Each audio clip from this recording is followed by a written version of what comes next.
Good morning, welcome to Planet Mojo. Today we're going to be removing water sprouts in the vineyard.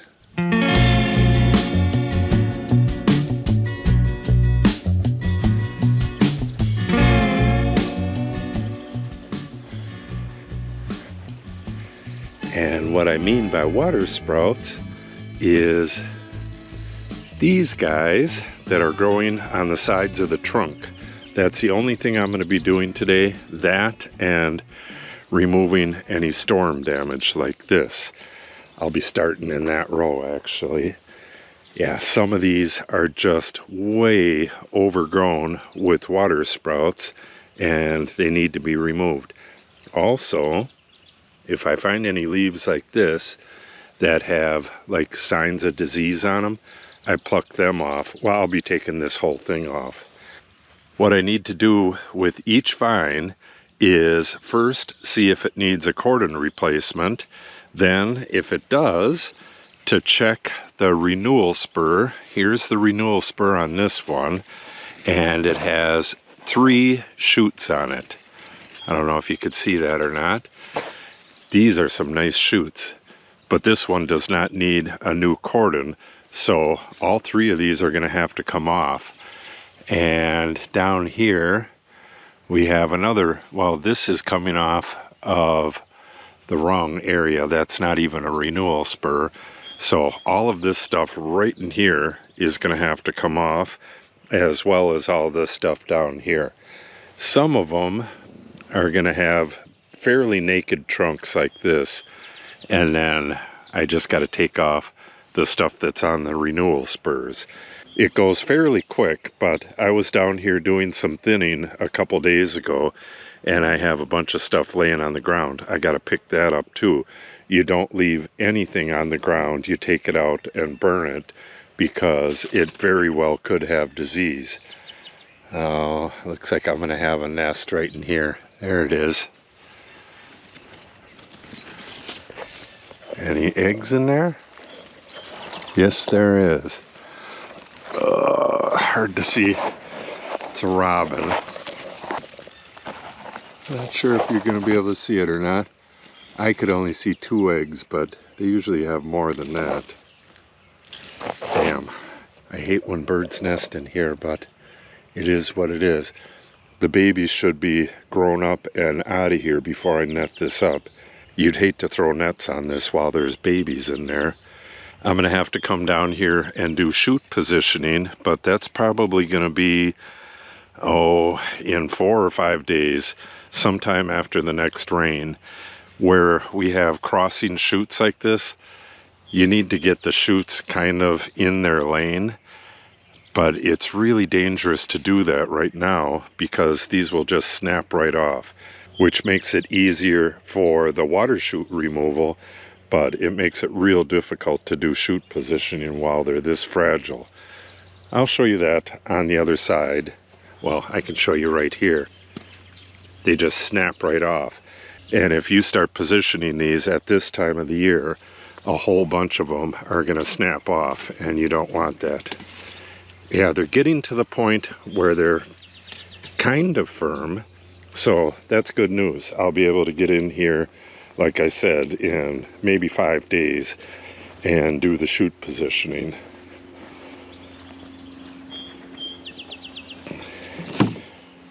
Okay, very first vine.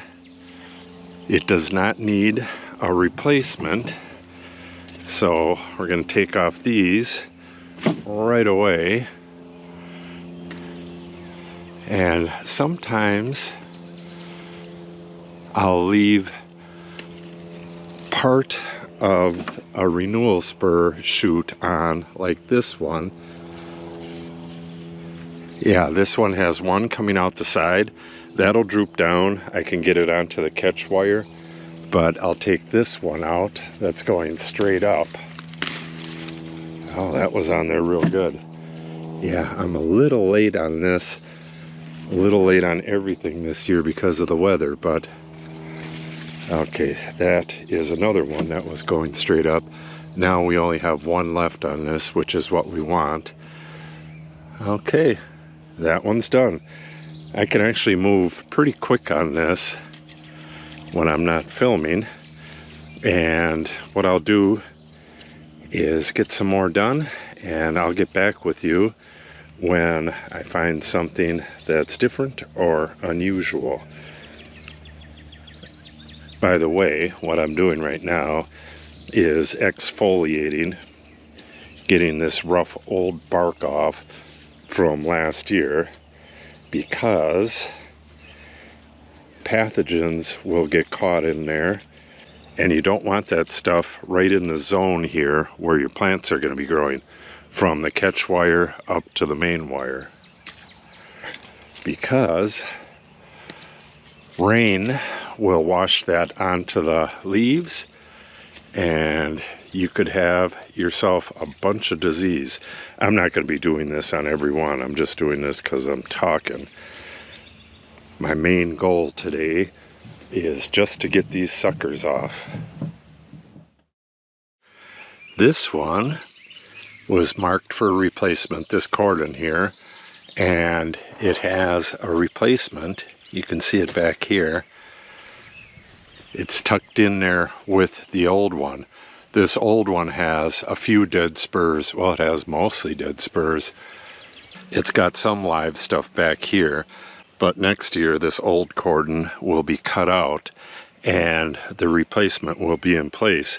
But what I wanted to show you is how the replacement Cordon is just loaded with side shoots, and all of that stuff has to come out.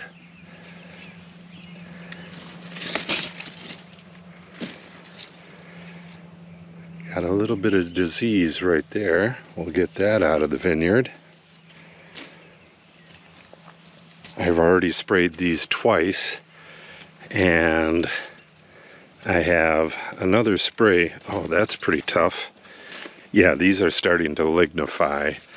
I can probably get in here right after the next rain, which is the day after tomorrow.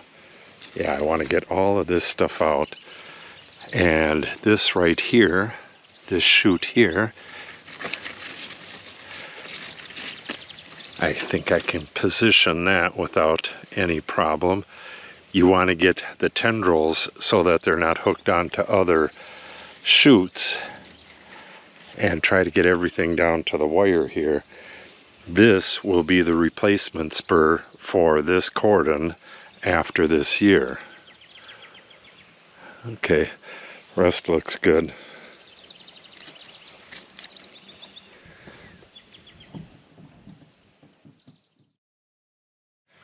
I probably should have showed this one. It was kind of a mess. The original trunk was cut off right here, and we have a new Cordon coming off of it. I believe I put that on the wire last year, and then we had a shoot coming from down here. You can see it goes up, and then it died out over the winter, and I took a new shoot. This was just a mess, kind of like that one right there. I'll show you that one a little closer in just a minute. So now I tied this one to the support rod, and it comes up, and I have two ties onto the wire, and they're both pretty loose. So now it's kind of fragile at this point, so I don't really want to mess it up. But this is exactly how I want it. I want it to come straight up and then make as sharp of a turn as I can. So now this will start growing up like that. I'll tie it down again, probably do that twice. At the end of the year, or probably next year when I'm pruning, I'll wrap that around the wire, take the ties off, and I'll have a new Cordon. This new Cordon has a ton of fruit on it, and it's got shoots that are getting close to the catch wire. This new Cordon is doing really well. I'm going to have to take off some of this stuff when I come through here and do shoot thinning, but all in all, it's a really nice Cordon. Okay, now for this one. This one has two new Cordons. This one's from last year, and I believe I just took a shoot. Can't really tell. No, this was by design. And it's tied right here. Oh, I think I tied that last week when I was doing this other stuff. But doesn't matter. Because these are new, they got all this stuff coming up. All this stuff has to be removed. It's not going to get as much fruit as it could this year, but you really can't leave it like this, like a Christmas tree. You want bare trunks like that, and you want your fruiting zone to be up here. It makes spraying dramatically easier, as well as harvesting. And when you got this low stuff like this, you can see where the deer came in and bit the tip off of that. It's not much of a problem, but the deer will come. Yeah, you can see they will come and bite this stuff off. Mostly because they're not really seen that much from the road. They kind of blend in back here, especially once the vines get a little bigger. When the vines go down to the catch wire, you can't even see the road in here. All right, let's get this all thinned out and move on to the next one. Yeah, these are getting pretty well lignified. I could probably come in here and do some shoot positioning today, but I did have a couple snap off on me, so it's best to wait.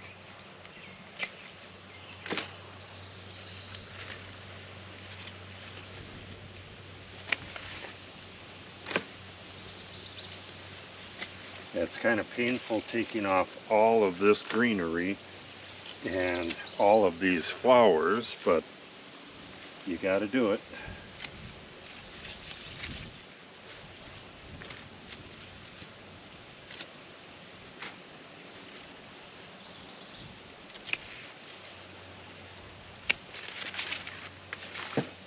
With all of these side shoots on, these are basically the same thing as a cordon. Once you remove all of the side shoots, it becomes a trunk.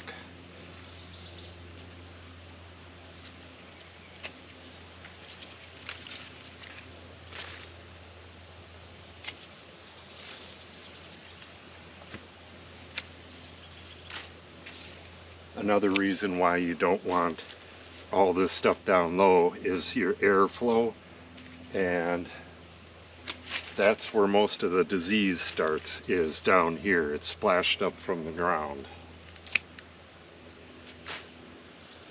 Okay. Right near the top. I'm not going to cut it flush with the trunk. Get one more here.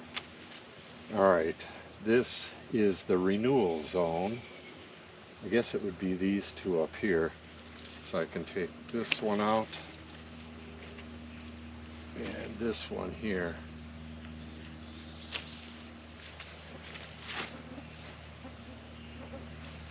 That was a lot. Okay, and these two renewal spurs on the other ones, I would cut it off like right here so it has buds for next year, but I'll let these grow this year. Couple more things on this one. This cordon right here is 3 feet, or right about at that point, and the rest was dead, which worked out perfect. But this one is about 18 inches. It should go back to here. So, oh, we got more here.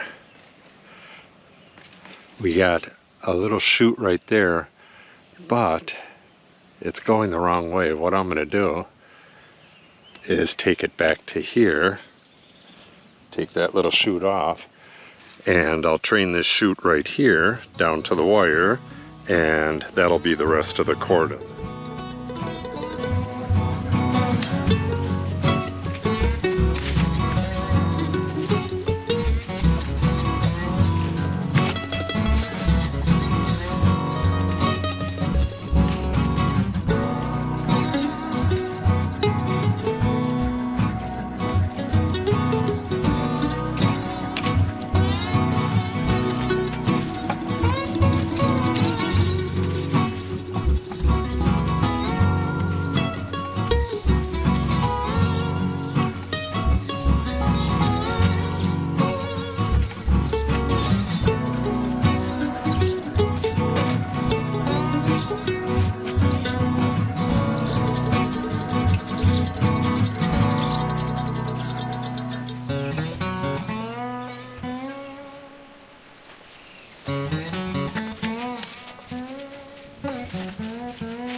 Okay, I went down that row and back up this row, and I got all of this prunings.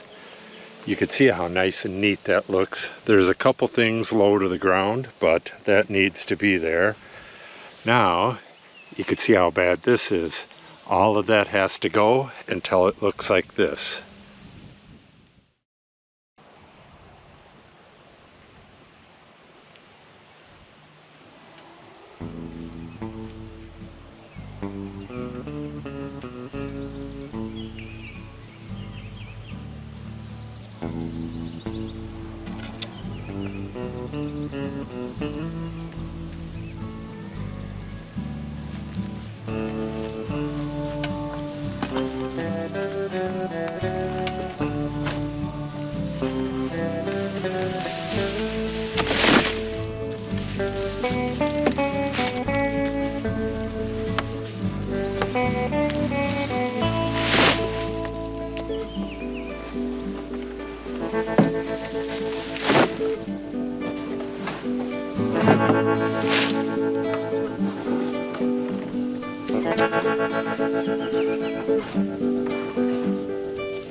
Okay, that's gonna wrap it up.